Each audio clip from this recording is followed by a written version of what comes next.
Hello APC Mechanics students in Unit 3 Work Energy and Power, Class 10 Conservation of Energy Part 4. Now in today's video we're gonna solve some exercises related to energy. In the diagram above, a block of mass m is initially at rest on a horizontal surface at the base of an inclined plane. The surface and plane have negligible friction. The block is struck by a projectile of mass m traveling with a horizontal velocity v initial. The projectile becomes embedded in the block and they move together to the right with a speed v final. The block and the projectile smoothly transition onto the inclined plane. Which of the following is the correct expression for the maximum height that the block moves up the incline in terms of Vf? So as the projectile becomes embedded in the block, they will move as one system, starting from a final velocity here Vf, then they would reach a height given by v square f divided by 2g because we don't have friction. Exercise 2. A block of mass m is on a horizontal surface and it is attached to an ideal spring of spring constant k as shown in the figure. The block is pulled to the right at a distance x max from equilibrium and released from rest. The block passes through its equilibrium position with a speed v and a kinetic energy k. So as the block passes through the equilibrium position, the block admits a kinetic energy k, which is basically equal to the energy, because we know that the equilibrium position there is no elongation or compression. The block then comes to rest with potential energy U. The same block spring system is moved to a rough surface and the procedure is repeated.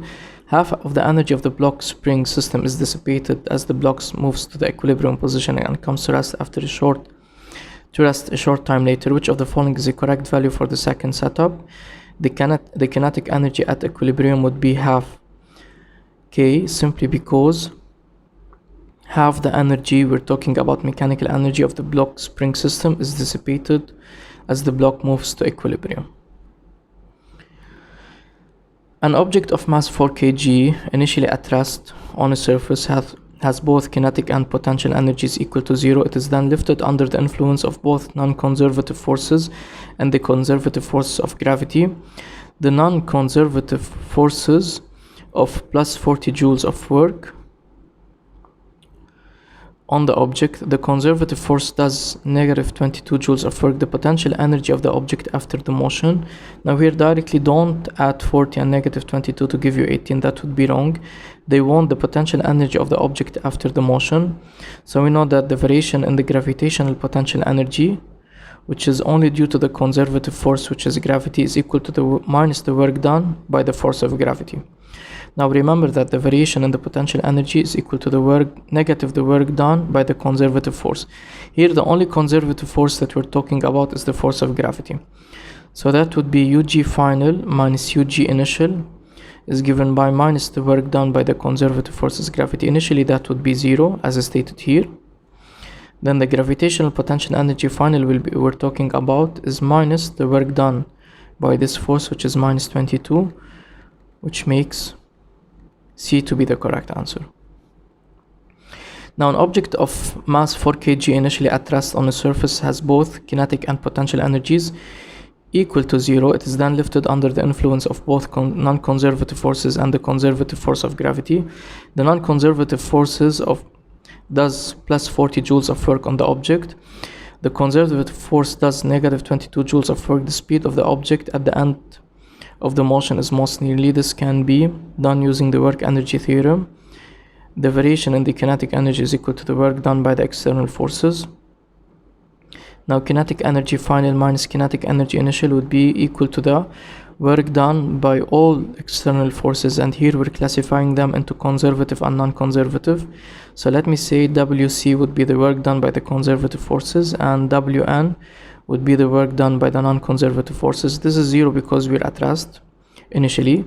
Then half mv square would be equal to the work done by the conservative forces, which is minus 22, plus the work done by the non-conservative forces, which is 40, which makes half mv square is given by 18. Then v square is the double of 18 divided by the mass, which is 4, and that would be 9. Then the speed is given by 3 meters per second, which makes A to be the correct answer. Exercise 5. Two blocks of equal mass are connected by string that passes over a pulley as shown in the figure.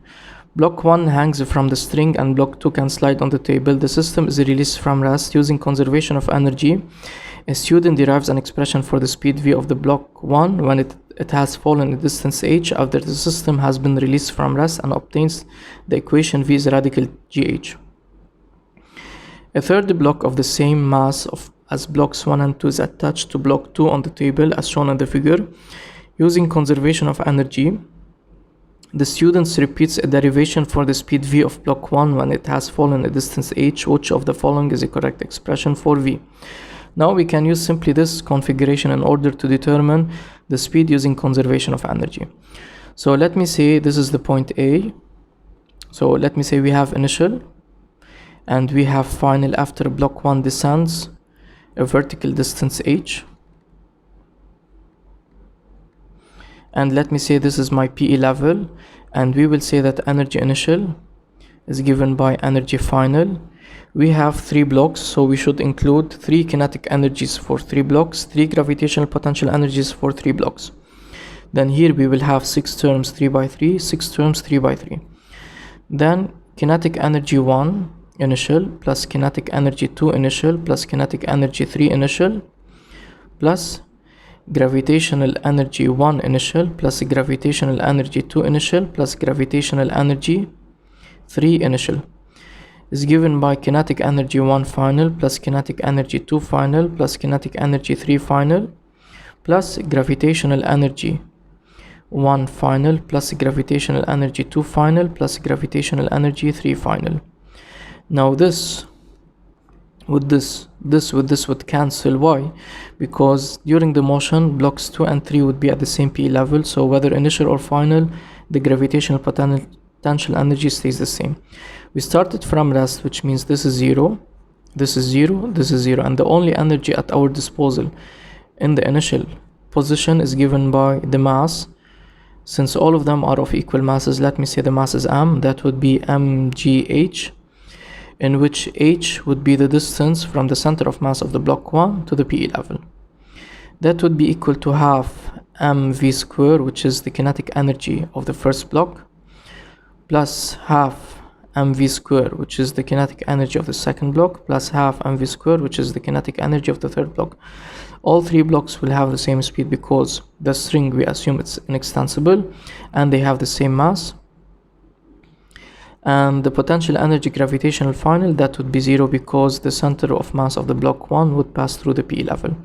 This means mgh is given by 3 over 2 mv square. Inertia cancels, which makes v to be given by the radical of 2gh divided by 3, and C would be the correct answer. 2 blocks of equal mass are connected by string that passes over a pulley as shown in the figure. Block 1 hangs from the string and block 2 can slide on a table. The system is released from rest. Using conservation of energy, a student derives an expression for the speed v of the block 1 when it has fallen a distance h after the system has been released from rest, and obtains the equation v is radical gh. The experiment is performed and both h and v are measured, but the measured value of v is larger than the calculated value using the student's equation. So here pay attention. V, the measured value v, is the experiment, and the student's equation is the theoretical. So what we're saying here is that the experiment is greater than the theoretical. Usually what do we have? We have the theoretical is greater than the experiment due to some error like friction between the block and the table, between the string and the pulley. But now what we're saying is that the experimental is greater than the theoretical. Which of the following sources of experimental error could have caused the discrepancy? First of all, we're gonna eliminate friction, air resistance, and friction, because if these are the choices, then we would expect that the experimental is less than the theoretical due to the dissipation of energy, because theoretically we're assuming conservation of energy, which means that there is no friction. Now the mass of block 2 is actually greater than the mass of block 1. Now we know that the acceleration for such system is given by the mass m1 over m1 plus m2 multiplied by g. Because there is no motion for block 2, then in the numerator we'd expect that we'll only have m1. So if these masses are the same, then the acceleration will be given by m divided by m plus m multiplied by g. Now what they're trying to say here is that m2 is greater than m. So we're increasing the value of m, we're increasing the value of the denominator, so we're decreasing the value of a, which means the speed will decrease, which means the experimental should be less than the theoretical. For this reason, this can be also eliminated. Now ye is the correct choice, simply because if the table is not horizontal, then it should be inclined something like that. So in this case, we know that the acceleration in this case would be modified. In the denominator, we would have m1 plus m2 multiplied by g. We still have m1, but we're gonna add another term given by m2 multiplied by sine theta. Now why this is positive? Because the mass of the block 2 would be helping the motion, not opposing the motion, because block 2 will be sliding like this and block 1 would be sliding like that. Exercise 7, which is a very important exercise, has to deal with the equalization of energy. A simple pendulum of a 1 meter long string and 0.2 kg bob is pulled to the side, so the string makes an angle of 20 degrees with the vertical. We have the length of the string to be 1 meter, we have the mass to be 0.2 kg, and it has been elevated or opened by a vertical angle given by 20 degrees. If the gravitational potential energy of the bob Earth system is 0 at the lowest point of the pendulum's arc, so the equilibrium position here is taken to be the PE level. The angle at which the gravitational potential energy of the bob Earth system is equal to the kinetic energy of the bob is most nearly. So we're talking about the angle from the choices at which both gravitational potential energy and kinetic energy equalize. Now first let's determine the total energy of our system, and this can be determined by considering the point A, because we assume that we're releasing the bob at rest from the point A. Then our energy would be given by kinetic energy at A plus gravitational potential energy at A. That would be 0 plus mgh, and we know that for such configurations the h of a pendulum is given by L into 1 minus cosine theta. Now the mass is 0.2, g is 10, L is 1, and the length is given by 1 minus cosine 20 degrees. Now plugging that on the calculator, we're gonna have a net energy given by almost 0.12 joules. Then this is our total energy of the system. We're finding the angle at which both energies equalize. So you cannot say that it's 10 degrees because we know that relationships in this case aren't linear. We need to find it using brute force, which means by calculation. If both energy equalize, it means that the kinetic energy would be equal to the gravitational potential energy would be equal to the total energy divided by 2, which is 0.12 divided by 2. Now the potential energy is given by mgl into 1 minus cosine theta equals 0.12 divided by 2. Now the mass is given by 0.2, g is given by 10, L is given by 1, and that would be 1 minus cosine theta, which is 0.12 divided by 2. Now 10 multiplied by 0.2, that would be 2. We take it down, that would be 1 minus cosine theta equals 0.12 divided by 4, and we're searching for cosine theta. Then cosine theta is given by 1 minus 0.12 divided by 4, and so that would be 1 minus 0.03, which is 0.97. Then theta would be the inverse function of cosine of 0.97. I'm plugging that on the calculator and making sure our calculator is in the degrees mode. That would be almost 14 degrees, which makes D to be the correct answer. Exercise 8. Planet X has a mass, radius r, and no atmosphere. An object of mass m is located a distance 2r above the surface of planet X, as shown in the figure above. The object is released from rest and falls to the surface of the planet. So we're talking about point A, point B at the surface of the planet. What is the speed of the object? The speed can be determined using conservation of energy. Energy at point A is equal to energy at point B. At A, we have kinetic, we have gravitational potential energy. Here we have kinetic, we have gravitational potential energy at B. Now this is 0 because it's released from rest. Since we're talking about two massive bodies separated by large distance, not the surface of the planet, not near the surface of the planet, then the gravitational potential energy should be given by the general one, which is minus gm capital M divided by r. And remember that here r, or let me say small r, represents the distance of separation from center to center. Now initially we are at point A, then the gravitational potential energy is given minus gmm divided by 3r, which is basically r plus 2r. That would be equal to the kinetic energy at the point B that we're interested in determining, half. Now kinetic energy, here we should include, let me say for example, plus kinetic energy of B plus, the kinetic energy of A. This should correspond for the kinetic energy of both this and that. But okay, if this is 0, then the kinetic energy of this 0, and we're assuming that the planet doesn't move, then its kinetic energy is also 0. Then here, if I want to be more precise, I should say we have kinetic energy at the point A for the small mass plus kinetic energy A for the capital mass, which is the planet, kinetic energy of B for the small mass, kinetic energy for B for the capital mass, plus UGB. Now this is 0 because we're assuming planets, they don't move, and this is 0 because initially it's dropped from rest.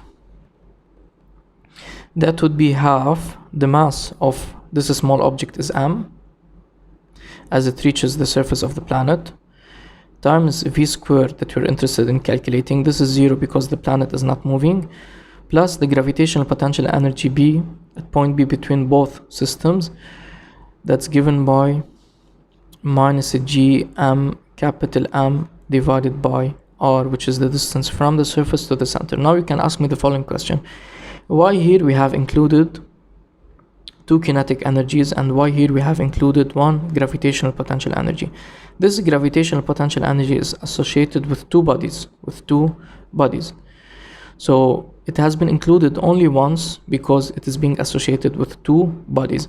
Then if we eliminate one of the bodies, and we're talking only about one body, which is the planet, so we won't include any gravitational potential energy because this comes due to the interaction force, which is the gravity between the planet and the small mass. Then here what do we have? Minus gmm divided by 3r. If we move this to the other side, that would be plus gmm divided by r, which is given by half mv squared. Now small masses cancel. We can factor out gm divided by r. That would be minus 1 over 3 plus 1. Now minus 1 over 3 plus 1, that would be 2 over 3.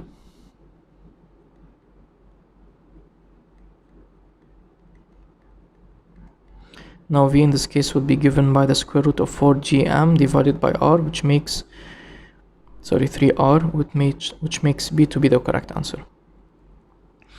Exercise 9. Two pucks moving on a frictionless earth table are about to collide as shown above. The 1.5 kg puck is moving directly east 2 meters per second. The 4 kg puck is moving directly north at 1 meter per second. What is the total kinetic energy of the two puck system before the collision? Then the kinetic energy is given by kinetic energy of the first puck plus the kinetic energy of the second puck before collision. That would be half mv squared. Mass is 1.5 multiplied by 2 to the power of 2 plus half the mass, which is 4, multiplied by 1 to the power of 2. So this cancels with that. That would be 3 plus 2, and that would give us 5 joules.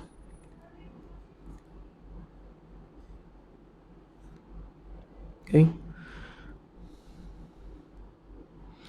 Now exercise 10, which is an exit ticket for today's video. A block is moving on a surface that is inclined at an angle above the horizontal. As shown in the figure, the graph shown represents the gravitational potential energy UG of the block Earth system as function of the position x along the incline. The time period depicted in the graph is the time during which the block slides up the surface, comes to a stop, and then slides back down. Which of the following graphs shows the work W done by the gravitational force during the same time period? So basically this is UG, and we know that UG is related to the work done by the pull of gravity by minus WG. So basically the graph would be for the same position but completely inverted, which makes C to be the correct answer. Now that's it for me in this video, guys. See you soon in a new one.